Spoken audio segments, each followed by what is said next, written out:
అందరికీ నమస్కారం. రాష్ట్రంలో అరాచక పాలన అంతమొంది కూటమి ప్రభుత్వం అధికారంలోకి వచ్చి తెలుగుదేశం పార్టీ, జనసేన పార్టీ, అలానే భారతీయ జనతా పార్టీకి సంబంధించినటువంటి కూటమి ప్రభుత్వం భారీ మెజారిటీతో అత్యధిక మంది శాసనసభ్యులు గెలుపొంది కూటమి ప్రభుత్వం ఏర్పడినటువంటి రోజు. ఈ రోజుతో కూటమి ప్రభుత్వం ఏర్పడి సంవత్సర కాలం పూర్తయినది. అయితే ఈ సంవత్సర కాలానికి సంబంధించి కూటమి ప్రభుత్వానికి సంబంధించినటువంటి ప్రోగ్రెస్ రిపోర్ట్ ఏ విధంగా ఉంది, పాజిటివ్స్ ఏంటి, నెగిటివ్స్ ఏంటి, అలానే ఈ కూటమి ప్రభుత్వం అధికారంలో రావడానికి ఎన్నికల ముందు ఇచ్చినటువంటి హామీలను నెరవేర్చడంలో ఎంత శాతం సక్సెస్ అయింది, అలానే రాష్ట్రంలో ఉన్నటువంటి శాంతి భద్రతలు కావచ్చు, అలానే అభివృద్ధి పరంగా కావచ్చు, లేకపోతే రాష్ట్రంలో ఉన్నటువంటి స్థితిగతుల మార్పులలో కావచ్చు, ఆర్థిక, రాజకీయ, సామాజిక స్థితిగతుల్లో మార్పు దిశగా కూటమి ప్రభుత్వం ఏ విధంగా పనిచేస్తూ ఉంది, అలానే కూటమి ప్రభుత్వానికి ఉన్నటువంటి పాజిటివిటీస్ ఏంటి, నెగిటివ్స్ ఏంటి అనేటువంటి అంశాలు ఈ వీడియోలో మాట్లాడుకునేటువంటి ప్రయత్నం చేద్దాం. ఆర్థికపరమైనటువంటి ఒత్తిళ్లు ఉన్నప్పటికీ ఎన్నో ఆర్థికపరమైనటువంటి భారం కావచ్చు, అప్పుల ఊబిలో రాష్ట్రం చిక్కుకుపోయినప్పటికీ రాష్ట్రాన్ని అప్పుల ఊబి నుంచి బయటకు తీసుకొచ్చి అభివృద్ధి పదంలో అడుగులు వేయించాలి, ఈ రాష్ట్రాన్ని దేశంలో నెంబర్ 1గా తీర్చిదిద్దాలని గౌరవ ఆంధ్రప్రదేశ్ ముఖ్యమంత్రి వర్యులు నారా చంద్రబాబు నాయుడు గారు కంకణబద్ధుడై అహర్నిశలు శ్రమిస్తూ ఉన్నారు. కేంద్రంతో సత్సంబంధాలను కొనసాగిస్తూ ఎన్డీఏ ప్రభుత్వంలో భాగ్యస్వామిగా ఉన్నటువంటి కూటమి ప్రభుత్వం కేంద్ర ప్రభుత్వం నుంచి అత్యధిక శాతంలో ఆదాయ వనరులను సృష్టించుకుంటూ, అప్పులను సేకరించుకుంటూ, ఆర్థికపరమైనటువంటి సహకారాన్ని పొందుతూ రాష్ట్రంలో ఉన్నటువంటి స్థితిగతులను మార్చడం కోసం అనేక విధాలుగా శ్రమిస్తుంది. దాంట్లో ఎటువంటి అభిప్రాయ భేదం లేదు, అది ముమ్మాటికి వాస్తవం. అయితే ఆర్థికపరమైనటువంటి సమస్యలు ఉన్నప్పటికీ కూటమి ప్రభుత్వం ఇచ్చినటువంటి హామీలు ఏవైతే ఉన్నాయో ఒక్కొక్కటిగా ప్రతి హామీని నెరవేర్చే విధంగా ప్రభుత్వం ముందుకు అడుగులు వేస్తూ ఉంది. అలానే ఎన్నికల ముందు వివిధ సందర్భాలలో వివిధ ప్రచార కార్యక్రమాల్లో నారా లోకేష్ గారు కావచ్చు, అలానే జనసేన అధినేత అయినటువంటి పవన్ కళ్యాణ్ గారు కావచ్చు, అలానే ఆంధ్రప్రదేశ్ ముఖ్యమంత్రి వర్యులు నారా చంద్రబాబు నాయుడు గారు కావచ్చు, వేదికల సమక్షంలో ఇచ్చినటువంటి సుమారు 143 హామీలను కూడా నెరవేర్చినట్లు తన ప్రోగ్రెస్ రిపోర్ట్లో కూటమి ప్రభుత్వం చాలా స్పష్టంగా తెలియజేసింది. అలానే పెన్షన్లకు సంబంధించినటువంటి అంశంలో కూటమి ప్రభుత్వం అధికారంలోకి వచ్చిన వెంటనే పెన్షన్లకు సంబంధించినటువంటి పెంపు కార్యక్రమం ఏదైతే ఉందో ఇచ్చిన మాటకు కట్టుబడి కూటమి ప్రభుత్వం అధికారంలో వచ్చిన వెంటనే గడిచిన 2 నెలలకు సంబంధించినటువంటి పెన్షన్లను కూడా కలిపి 4,000కు పెంచి పెన్షన్లు అందించినటువంటి అంశం మనందరికీ తెలుసు. అలానే తల్లికి వందనం కింద ఈరోజు దానికి శ్రీకారం చుట్టింది. సుమారు 63 లక్షల మంది తల్లులకు ఈ యొక్క లబ్ధి చేకూరేటువంటి అవకాశం ఉన్నట్లు 8,000 కోట్ల రూపాయలు తల్లికి వందనం అనేటువంటి పథకానికి వెచ్చిస్తున్నట్లు ఇప్పటికే రాష్ట్ర ప్రభుత్వం అందుకు సంబంధించినటువంటి మార్గదర్శకాలను కూడా విడుదల చేసింది. ఇటు విద్య, వైద్యం, ఆరోగ్యం, రైతులు అన్ని విభాగాల వారికి ఇచ్చినటువంటి ప్రతి హామీని కూడా ఒక్కొక్కటిగా నెరవేర్చుకుంటూ కూటమి ప్రభుత్వం ముందుకు వెళ్తూ ఉంది. ఒకేసారి అన్ని సాధ్యాలు సాధ్యపడవు కాబట్టి ఆర్థికపరమైనటువంటి వనరులను సృష్టించుకొని ఆర్థికపరమైనటువంటి భారాన్ని తగ్గించుకొని అప్పుల ఊబి నుంచి రాష్ట్రాన్ని బయటకు తీసుకువచ్చే విధంగా కృషి చేస్తూ అలానే ఇచ్చిన హామీలను ఒక్కొక్కటిగా అమలు పరుస్తూ కూటమి ప్రభుత్వం ముందుకు అడుగులు వేస్తుంది. అది రాష్ట్ర ప్రజలందరూ కూడా ఈ యొక్క నిర్ణయాన్ని స్వాగతిస్తూ ఉన్నారు. ఎందుకంటే కూటమి ప్రభుత్వాన్ని అధికారంలోకి తీసుకువచ్చింది ప్రజలు ఏదో లబ్ధి చేకూర్చేస్తారనో లేకపోతే కోటాను కోట్ల రూపాయలు తమ ఖాతాల్లో వేసేస్తారనో ఆర్థికపరమైనటువంటి ప్రలోభాలను మనసులో పెట్టుకొని కూటమి ప్రభుత్వానికి ప్రజలు ఓటు వేయలేదు. జగన్మోహన్ రెడ్డి నిరంకుశత్వానికి, జగన్మోహన్ రెడ్డి యొక్క అరాచక పాలనకు అందం పొందించాలి.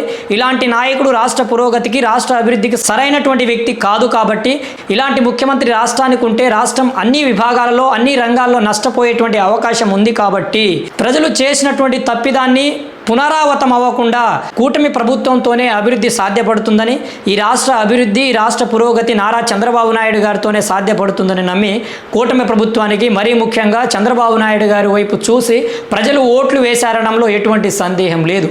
ఎందుకంటే రాజకీయంగా ఉద్దండుడు, రాజకీయ సీనియర్ నాయకుడైనటువంటి నారా చంద్రబాబు నాయుడు గారు ఆయన దిశానిర్దేశంతో, ఆయనకు ఉన్నటువంటి ముందు చూపుతో ఇప్పటికే అమరావతికి సంబంధించినటువంటి అంశం కావచ్చు, అలానే రాష్ట్ర నలుమూలల ఏదైతే రాళ్లసీమగా ప్రసిద్ధిగాంచినటువంటి రాయలసీమను, కరువు ప్రాంతంగా ప్రసిద్ధిగాంచినటువంటి రాయలసీమను ఈరోజు రతనాల సీమగా తీర్చిదిద్దడానికి అక్కడ పారిశ్రామికీకరణ కావచ్చు, అక్కడ అభివృద్ధి కార్యక్రమాలు కావచ్చు, అన్నిటిని కూడా ప్రజలకు చేరువ చేసి ఉద్యోగ కల్పనలో కావచ్చు, ఆర్థిక పరమైనటువంటి వనరులను క్రియేట్ చేయడంలో కావచ్చు రాష్ట్ర ప్రభుత్వం ముందుకు అడుగులు వేస్తూ ఉంది. ఈ విధంగా రాష్ట్ర ప్రభుత్వం ఏ విధమైనటువంటి హామీలను ఇచ్చిందో, ప్రజలు ఏ నమ్మకంతో కూటమి ప్రభుత్వానికి అధికారాన్ని అప్పజెప్పారో ఆ యొక్క నమ్మకాన్ని ముమ్మాటికి కూటమి ప్రభుత్వం నిలుపుకుంటూ రాష్ట్ర ప్రజల ఆర్థిక, రాజకీయ, సామాజిక అసమానతలను రూపుమాపుతూ ప్రజలకు రక్షణ కల్పించడంలో కావచ్చు, మహిళలకు రక్షణ కల్పించడంలో కావచ్చు, అరాచక శక్తుల పీచమనచడంలో కావచ్చు, ప్రజలను వేధింపులకు గురి చేసినటువంటి సంఘ విద్రోహక శక్తుల వెన్నులో ఉణుకు పుట్టించడంలో కావచ్చు కూటమి ప్రభుత్వం చాలా నిబద్ధతతో ముందుకు అడుగులు వేస్తూ ఉంది. అయితే పాజిటివ్ అంశాల గురించి మాట్లాడుకున్నాము. అయితే కొన్ని నెగిటివ్ అంశాలు కూడా కూటమి ప్రభుత్వాన్ని వెంటాడుతున్నాయి. అయితే కూటమి ప్రభుత్వం పట్ల ఏదైతే కార్యకర్తలు, ఇటు తెలుగుదేశం పార్టీకి చెందినటువంటి కార్యకర్తలు కావచ్చు, అలానే జనసేన కార్యకర్తలు కావచ్చు, బీజేపీ పార్టీకి సంబంధించినటువంటి కార్యకర్తలు కావచ్చు, కొంత నిరాశతో ఉన్నారనేటువంటి అంశం ఏదైతే ఉందో ముమ్మాటికి వాస్తవం. ఎందుకంటే గడిచిన 5 సంవత్సరాల కాలంలో జగన్మోహన్ రెడ్డి గారి అరాచక పాలనకు ఎంతోమంది అమాయక కార్యకర్తలు, అమాయక ప్రజలు, అమాయక నాయకులు బలయ్యారనేటువంటి అంశం మనందరికీ విదితం. అయితే వారి మీద చట్టపరమైనటువంటి చర్యలను చేపట్టడంలో కావచ్చు, వారి మీద త్వరగరీతిన చర్యలను చేపట్టడంలో కావచ్చు కూటమి ప్రభుత్వం కొంత అలసత్వాన్ని వహిస్తూ ఉంది. ఎందుకంటే ప్రభుత్వానికి ఎక్కడ చెడ్డ పేరు వచ్చేస్తుందో, గత పాలకుల వలె మనం చేస్తే వారికి మనకి భేదం ఉండదు కదా, ప్రజలలో, సామాన్య ప్రజల్లో వ్యతిరేకత వచ్చేటువంటి అవకాశం ఉంటుంది. కాబట్టి కార్యకర్తల మనోభావాలను కూడా పక్కన పెట్టి కొన్ని అంశాల్లో కూటమి ప్రభుత్వం కొంత అలసత్వం వహిస్తూ ముందుకు వెళ్తున్నటువంటి అంశం నిజమే, దాంట్లో ఎటువంటి మరొక ఆలోచన లేదు. అలానే కార్యకర్తల యొక్క ఆశావాహులు ఏవైతే ఉన్నారో, ప్రతి వ్యక్తి నాకు ఈ పదవి కావాలి, నాకు ఇది కావాలి, అది కావాలనే విధంగా ముందుకు వచ్చేసి కూటమి ప్రభుత్వాన్ని కొంత ఇరకాటంలో పడవేసినటువంటి అంశం కూడా వాస్తవమే. అయితే రాష్ట్ర వ్యాప్తంగా కొన్ని నియోజకవర్గాల్లో శాసనసభ్యుల యొక్క పనితీరు సక్రమంగా లేదు. ఆ శాసనసభ్యులు తమ వ్యక్తిగత ప్రయోజనాల కోసము, తమ వ్యక్తిగతంగా అభివృద్ధి పరచుకోవడం కోసం, తమ ఆర్థికంగా సంపన్నులు అవ్వడం కోసం, అలానే తమ వెనక ఉన్నటువంటి కొంతమందికి అందడం ఎక్కించడం కోసం కార్యకర్తలను పక్కన పెట్టి ప్రజలను విస్మరించి అటు వైఎస్ఆర్ కాంగ్రెస్ పార్టీ నాయకులను కూడా పార్టీలో చేర్చుకొని వారి నుంచి కూడా ఆర్థికపరమైనటువంటి లబ్ధి పొందడానికి కూడా కొంత తప్పుడు మార్గంలో అడుగులు వేస్తున్నారనేది కూడా వాస్తవం. ఇది రాష్ట్ర వ్యాప్తంగా చూసుకుంటే 164 మందిలో 15 నుంచి 20 మంది కూటమి పార్టీలకు సంబంధించినటువంటి ఎమ్మెల్యేలు కొంత నిర్లక్ష్యంగా ఆ నియోజకవర్గాల అభివృద్ధిలో కావచ్చు, పాలనపరమైనటువంటి వ్యవహారాల్లో కావచ్చు వారు విఫలమవుతా ఉన్నారు. సొంత ప్రయోజనాలకు, వ్యక్తిగత ప్రయోజనాలకు పట్టం కట్టుకొని స్వార్థ ప్రయోజనాలతోనే ముందుకు వెళ్తూ ఉన్నారు. అక్కడ ఉన్నటువంటి ప్రజలను కావచ్చు, అక్కడ ఉన్నటువంటి నాయకులను కావచ్చు, అక్కడ ఉన్నటువంటి కార్యకర్తలను విస్మరించి ఎన్నికల ముందు పార్టీ విజయం కోసం కృషి చేసినటువంటి ప్రతి వ్యక్తిని పక్కన పెట్టి తమ సొంత ప్రయోజనాల కోసం, అలానే తమకు భ్రజన చేసేటువంటి కొందరు వ్యక్తులకే అందలం ఎక్కిస్తూ వెళ్తున్నారనేటువంటి అంశం కూడా ముమ్మాటికి వాస్తవం. ఈ అంశానికి సంబంధించే గౌరవ ముఖ్యమంత్రి వర్యులు నారా చంద్రబాబు నాయుడు గారు కూడా అనేక సందర్భాలలో ప్రభుత్వ లైన్ను దాటి, పార్టీ లైన్ను దాటి వ్యవహరించేటువంటి ఎమ్మెల్యేల మీద కూడా చర్యలను తీసుకుంటాం, ప్రభుత్వ వ్యతిరేక కార్యక్రమాలకు ఎవరు పాల్పడ్డా, ప్రజా వ్యతిరేక కార్యక్రమాలకు ఎవరు పాల్పడ్డా, అది సొంత పార్టీ ఎమ్మెల్యేలైనా, సొంత పార్టీ ఎంపీలైనా, ఎవరినైనా సరే ఉపేక్షించం. చట్టబద్ధమైన పరిపాలన అందించడంలో కార్యకర్తలకు, ప్రజలకు స్వేచ్ఛాయుతమైనటువంటి అభివృద్ధిపరమైనటువంటి పథకాలను, సంక్షేమాన్ని అందించడంలో ఎవరు అలసత్వం వహించినా, ఎవరు పార్టీ లైన్ దాటినా వారిని ఉపేక్షించమనే విధంగా కూడా గౌరవ ముఖ్యమంత్రి వర్యులు నారా చంద్రబాబు నాయుడు గారు అనేక సందర్భాల్లో దిశానిర్దేశం చేస్తూ హెచ్చరికలను జారీ చేసినటువంటి అంశం కూడా మనకి తెలుసు. అయితే ముమ్మాటికి ఓవరాల్గా చూసుకుంటే కూటమి ప్రభుత్వం 100కి 94% సక్సెస్ అయింది. అందులో ఎటువంటి పొరపాటు లేదు, అందులో ఎటువంటి అనుమానాలు లేవు. ఇచ్చిన ప్రతి హామీని కూడా ఒక్కొక్కటిగా నెరవేర్చుకుంటూ ముందుకు వెళ్తూ ఉంది. రాష్ట్రంలో శాంతి భద్రతలకు కూడా ఎక్కడ విఘాతం కలగకుండా, విచ్చలవిడి పోకడలకు దారి తీయకుండా, విచ్చలవిడి చర్యలకు ఎటువంటి తావు లేకుండా, ఒక పార్టీకే కొమ్ము కాసే విధంగా పోలీస్ వ్యవస్థ వ్యవహరించకుండా నిజాయితీగా, నిబద్ధతగా, పార్టీలకు అతీతంగా, కులాలకు అతీతంగా ఎక్కడ ఏ తప్పిదం జరిగినా అక్కడ రాజకీయ కోణం లేకుండా నిష్పక్షపాతంగా పోలీస్ వ్యవస్థ వ్యవహరించే విధంగా కూటమి ప్రభుత్వం చర్యలు చేపట్టింది. ఇది ఒక శుభపరిణామం అనుకోవాలి. ఎందుకంటే గడిచిన 5 సంవత్సరాల కాలంలో పోలీస్ స్టేషన్లకు వెళ్ళాలంటే సామాన్య పౌరులు కావచ్చు, లేకపోతే ఆనాడు ప్రతిపక్ష పార్టీలకు చెందినటువంటి నాయకులు కార్యకర్తలు భయపడినటువంటి పరిస్థితి. కానీ ఈరోజు రాష్ట్రంలో ఎటువంటి రాజకీయ పార్టీల భేదాభిప్రాయాలు లేకుండా గత ప్రభుత్వంలో అరాచకాలు చేసిన వారు కూడా ఈరోజు స్వేచ్ఛాయుతమైనటువంటి వాతావరణంలో జీవించగలుగుతూ ఉన్నారంటే రాష్ట్రంలో లాండ్ ఆర్డర్ కావచ్చు, శాంతి భద్రతలకు సంబంధించినటువంటి అంశం అదుపులో ఉంది. ఎక్కడ ఏ పొరపాటు జరిగినా చట్టబద్ధమైనటువంటి చర్యలను కూటమి ప్రభుత్వం చేపడటంలో సూపర్ సక్సెస్ అయిందనడం ఎటువంటి సందేహం లేదు. అయితే సూపర్ 6కు సంబంధించినటువంటి అంశంలో కూడా ఇప్పటికే 3 హామీలను పూర్తి చేసుకొని రిమైనింగ్ 3 హామీలను కూడా అతి త్వరలో ఏదైతే ఉచిత బస్సు కావచ్చు, అలానే మరొక 2 అంశాలు ఉన్నాయి, వాటిని కూడా 100కు 100% పూర్తి చేసే దిశగా అడుగులు వేస్తూ ఉంది. ఎందుకంటే కూటమి ప్రభుత్వానికి కొన్ని ఆర్థిక పరమైనటువంటి ఇబ్బందులు ఉన్నాయి. మనందరికీ తెలుసు, గడిచిన 5 సంవత్సరాల కాలంలో ఈ రాష్ట్రాన్ని అప్పుల ఊబిలో ముంచినటువంటి జగన్మోహన్ రెడ్డి తన సొంత విలాసాల కోసం, తన నాయకుల విలాసాల కోసం కోటాను కోట్ల రూపాయలను అప్పుల రూపంలో తీసుకొచ్చి ఇష్టానుసారంగా విచ్చలవిడిగా ఎటువంటి సంపదను క్రియేట్ చేయకుండా విచ్చలవిడిగా ఖర్చు చేసినటువంటి అంశం మనందరికీ తెలుసు. అయితే ఆ ఆర్థిక అసమానతలను, ఆ ఆర్థిక పరమైనటువంటి ఇబ్బందులను అధిగమించుకుంటూ కూటమి ప్రభుత్వం ఇచ్చినటువంటి ప్రతి హామీని నెరవేర్చుకుంటూ ముందుకు వెళ్తూ ఉంది. అలానే విద్యార్థులకు సంబంధించినటువంటి ఫీజు రియంబర్స్మెంట్ కావచ్చు, విద్యాశాఖకు సంబంధించినటువంటి విధి విధానాల్లో కావచ్చు, అన్నిటిలో కూడా సమూలమైనటువంటి మార్పులను తీసుకొస్తూ ఎక్కడ రాజకీయాలకు తావు లేకుండా, ఎక్కడ ప్రజల్లో వ్యతిరేకతకు విమర్శలకు తావు లేకుండా చాలా జాగ్రత్తగా, చాలా నిష్పక్షపాతంగా, నిబద్ధతతో పరిపాలన కొనసాగించబడతా ఉంది.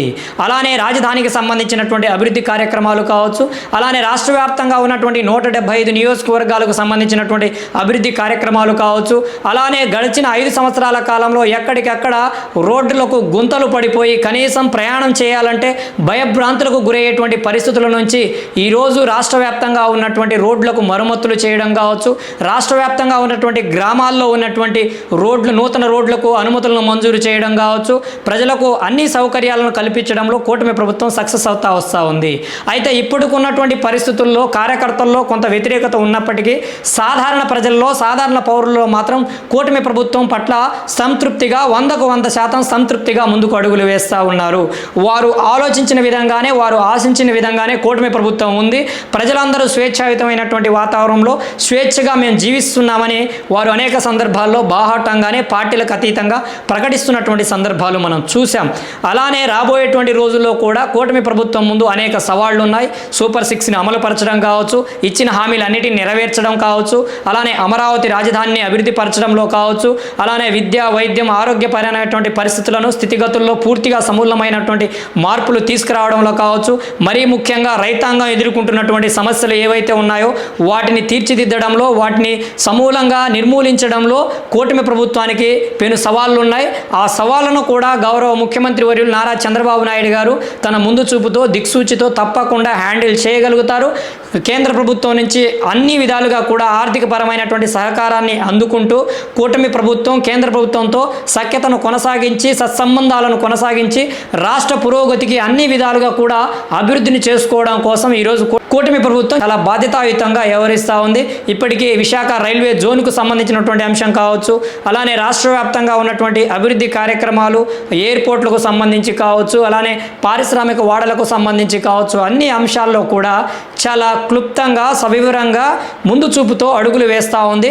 భవిష్యత్ పట్ల ఈ రాష్ట్రాన్ని అభివృద్ధి పదంలో ఉంచడం కోసం రాష్ట్ర ఆర్థిక రాజకీయ అసమానతలను రూపుమాపి ప్రతి సామాన్యుడిని, ప్రతి పేదవాడిని కూడా అభివృద్ధి పదంలో నడిపించడానికి కృషి చేస్తూ ఉంది. P4 అలానే స్వర్ణాంధ్ర 2047 అనేటువంటి ఒక గొప్ప మహత్తరమైనటువంటి కార్యక్రమాలతో కూడా కూటమి ప్రభుత్వం రాష్ట్రాన్ని అభివృద్ధి పదంలో అడుగులు వేయించడానికి నూతన మార్గాలను అన్వేషిస్తూ ముందుకు వెళ్తున్నటువంటి అంశం మనందరికీ తెలుసు. అలానే గడిచిన సంవత్సర కాలంలో కూటమి ప్రభుత్వానికి సంబంధించినటువంటి ఏడాది కాలంలో అమలు పరిచినటువంటి 142 హామీలకు సంబంధించి అంశాల గురించి మనం మాట్లాడుకుంటే పెన్షన్ పెంపు 4000, దివ్యాంగులకు పెన్షన్ రెట్టింపు 6000, 204 అన్నా క్యాంటీన్ల ప్రారంభం, మెగా డిఎస్సి అమలు, పోలీస్ శాఖలో 6100 కానిస్టేబుల్ పోస్టుల భర్తీ, ల్యాండ్ టైటిలింగ్ యాక్ట్ రద్దు, చెత్త పన్ను రద్దు, నాలా పన్ను రద్దు, దీపం 2 ఉచితంగా 3 గ్యాస్ సిలిండర్లు, పూర్ టు రిచ్ P4 ఇప్పటికే 1,00,000 కుటుంబాలు దత్తత, తల్లికి వందనం, చదువుకునే ప్రతి విద్యార్థికి 15,000 రూపాయలు, 11 నెలల్లో 9.5 లక్షల కోట్ల పెట్టుబడులు, 8.5 లక్షల ఉద్యోగాల ఒప్పందం, అన్నదాత సుఖీభవ, ప్రతి రైతుకు 20,000, మహిళలకు ఉచిత బస్సు ప్రయాణం, డయాలసిస్ రోగులకు పెన్షన్ పెంపు 10,000 రూపాయలు, మంచానికే పరిమితమైన పెన్షన్ పెంపు 15,000, ఇంటికి వచ్చి ప్రభుత్వ అధికారులతో పెన్షన్, రాష్ట్రంలో ఎక్కడ నుంచి అయినా పెన్షన్ తీసుకునే వెసులుబాటు, 3 నెలల వరకు పెన్షన్ ఒకేసారి తీసుకునేటువంటి వెసులుబాటు, వృద్ధుల కోసం 12 కొత్త వృద్ధాశ్రమాలు, భర్త చనిపోతే తర్వాత నెలలోనే భార్యకు వితంతు పెన్షన్, 60 ఏళ్లు దాటిన సీనియర్ సిటిజన్స్కు ఏపీఎస్ఆర్టీసీ బస్సుల్లో 25% రాయితీ, ఉచిత ఇసుక, కేవలం రవాణా ఛార్జీలు మాత్రమే, ఇంటింటికి తాగునీరు పనులు ప్రారంభం, మత్స్యకారులకు 20,000 ఆర్థిక సహాయం, నాయి బ్రాహ్మణుల జీతాలు 15,000 నుంచి 25,000కు పెంపు, అర్చకులకు జీతం 10,000 నుంచి 15,000కు పెంపం, ధూప దీప నైవేద్యాల కింద ఆలయాలకు 5,000 నుంచి 10,000 రూపాయలు పెంపు, వేద విద్యార్థులకు నిరుద్యోగ భృతి కింద 3,000, ఇమాములు మేజోములకు గౌరవ వేతనం 15,000కు పెంపు, ధరల భారం ప్రజలపై పడకుండా సబ్సిడీపై తక్కువ ధరకే నిత్యావసరాలు, రాష్ట్ర జీడీపీ పెంచడానికి చర్యలు, ఏడాదికే దేశంలోనే 2వ స్థానం, జగన్ బొమ్మ తీసి రాజముద్రతో పాసు పుస్తకాలు, అన్ని ప్రముఖ బ్రాండ్లలో తక్కువ ధరకే నాణ్యమైన మద్యం, పంచాయతీలు మున్సిపాలిటీలకు బలోపేతం కోసం చర్యలు, స్కిల్ సెన్సెస్ ప్రారంభం, పర్యాటక రంగానికి పరిశ్రమల హోదా, వాట్సాప్ గవర్నెన్స్ సులభంగా సర్టిఫికేట్లు, నీరు చెట్టు ఉపాధి హామీ బకాయిల చెల్లింపు, అభివృద్ధి వికేంద్రీకరణ, గంజాయి డ్రగ్స్ నియంత్రణ, వరద సాయం భారీగా పెంపు, తిరుమల ప్రక్షాళన, రివర్స్ టెండరింగ్ విధానం రద్దు, డబుల్ ఇంజిన్ సర్కార్తో కేంద్రం నుంచి నిధులు, తెలంగాణతో విభజన సమస్యల పరిష్కారం, రేషన్ షాపుల్లో రేషన్, కర్నూలులో హైకోర్టు బెంచ్, పోలవరం నిర్వాసితులకు R&R, మాజీ సైనికులకు సంక్షేమానికి కార్పొరేషన్, వర్గీకరణ హామీ అమలు, గ్రీన్ ట్యాక్స్ తగ్గింపు, భవన నిర్మాణ బోర్డు పునరుద్ధరణ, ఉద్యోగులు 1వ తేదీన జీతాలు, పెన్షన్లు 1వ తేదీన జీతాలు, ఉద్యోగుల బకాయిలు చెల్లింపు, టీచర్లకు మేలు చేసేలా 117 జీవో రద్దు, ఉపాధ్యాయులకు ప్రస్తుతం ఉన్నటువంటి 45 యాప్ల స్థానంలో 1 యాప్, బీసీలకు స్వయం ఉపాధి కోసం 40% రాయితీ, రూపాయలు 5 లక్షల వరకు రుణం, స్వర్ణకారుల కార్పొరేషన్ ఏర్పాటు, బీసీలకు సప్లాన్ ద్వారా ఖర్చు 896 కోట్లు నిధులు విడుదల, వడ్డెర కులస్తులకు క్వారీలలో 10% రిజర్వేషన్, గీత కార్మికులకు మద్యం షాపుల్లో 10% రిజర్వేషన్, ఇలా 142 హామీలను ఇప్పటికే కూటమి ప్రభుత్వం అమలు పరచడంలో సక్సెస్ అయింది. రాబోయేటువంటి రోజుల్లో కూడా కూటమి ప్రభుత్వం దిగ్విజయంగా విజయవంతంగా ఇచ్చినటువంటి ప్రతి హామీని అమలు పరిచి రాష్ట్రంలో ఉన్నటువంటి అన్ని స్థితిగతులను మార్చి లాండ్ పరంగా అన్ని విధాలుగా రాష్ట్రాన్ని బలోపేతం చేసి ఎక్కడైతే నిర్లక్ష్యంగా వ్యవహరిస్తున్నటువంటి ఎమ్మెల్యేల పనితీరులో కూడా మార్పు తీసుకొచ్చే విధంగా కృషి చేయాలి. అలానే అమరావతి రాజధానిని అభివృద్ధి పరిచి దేశంలో నెంబర్ 1గా నిలపడం కోసం కృషి చేయాలి. రాష్ట్రంలో ఉన్నటువంటి స్థితిగతుల్లో మార్పులు తీసుకొచ్చి ప్రతి పేదవాడిని కూడా ఆర్థిక పరమైనటువంటి స్వావలంబన కలిగించే విధంగా కృషి చేయాలి. విద్యార్థులకు నాణ్యమైనటువంటి విద్యను అందించడం కావచ్చు, ఉద్యోగ కల్పన కావచ్చు, ప్రభుత్వంలో ఉన్నటువంటి ప్రతి ఉద్యోగ ఖాళీలను భర్తీ చేసి విద్యార్థులకు నిరుద్యోగులకు సహాయ సహకారాలు అందించాలి. రాష్ట్ర వ్యాప్తంగా ఉన్నటువంటి రైతాంగం ఎదుర్కొంటున్నటువంటి సమస్యలను పరిష్కరించి ఈ రాష్ట్రాన్ని దేశంలో అగ్రగామిగా నిలపడం కోసం రాష్ట్ర ప్రభుత్వం గౌరవ ముఖ్యమంత్రి వర్యులు నారా చంద్రబాబు నాయుడు గారు కృషి చేస్తారని మనమందరం ఆశిద్దాం. జై భీమ్, జై భారత్, జై హింద్.